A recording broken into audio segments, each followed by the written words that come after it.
see Malcolm's spirit, his eyes burning red, black and green flames and crying tears of thunderbird wine that seems to touch my lips and make me become thirsty for a taste of freedom. Freedom by any means necessary. It's necessary to have freedom by any means necessary. And I'm beginning to hate with love and love with hate. This is madness. This is madness. This is madness.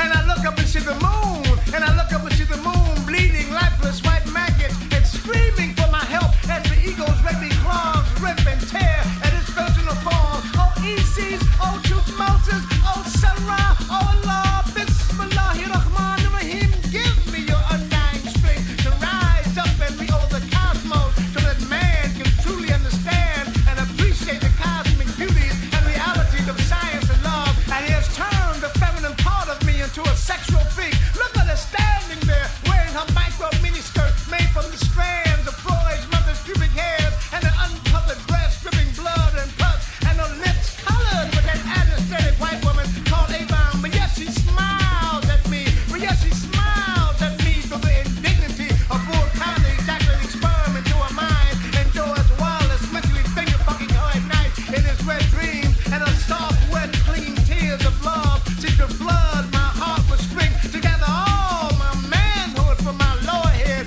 and to put it back into my upper head. And I hear my mother's voice, and I hear my mother's voice rustling in the wind, reminding me of the many times he tried to rape her of her blackness, but she, with the strength of a panther, the swiftness of a cheetah, and the cunning of a lioness, would not be caged up with the other lies that kept me from being totally free. And when she came home at night, I could smell the musty closeness of his body and see his translucent fingerprints on a tired, really physical structure, depressed from warding off his beastly attacks. But she would smile, the smile of 1,000 black orchids at me, not realizing all the while that the anger of 100 lions was residing in my soul. And during all this time, my father was somewhere drowning his mutant plastic-minded self in a bottle of cheap wine and letting that spiritual catalyst, John Coltrane, pay celestial homage to that white god who was riding his mane.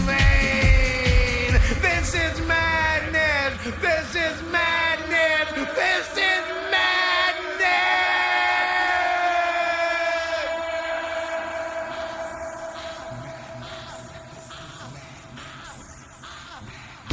And Diana Boss, how can you be supreme and sing songs of black love when your mouth is overrunning with the sperm of trigger? And William Cyril is going to commit suicide when he finds out that Nat Turner made love to his great-great-grandmother, and he is taking our most violent and militant leaders and stuck lollipops up their ass to pacify their black parts, and he is beginning to assume that all of us were born under the sign Taurus the bull, because all we do is bullshit. This is madness. Madness, this is all. This is madness. This madness is madness. Madness, madness. This is madness. All this madness must stop. All this is madness. Please stop all this madness. All this madness must stop. This is madness. Please stop all this madness. Please stop all this madness. Please stop.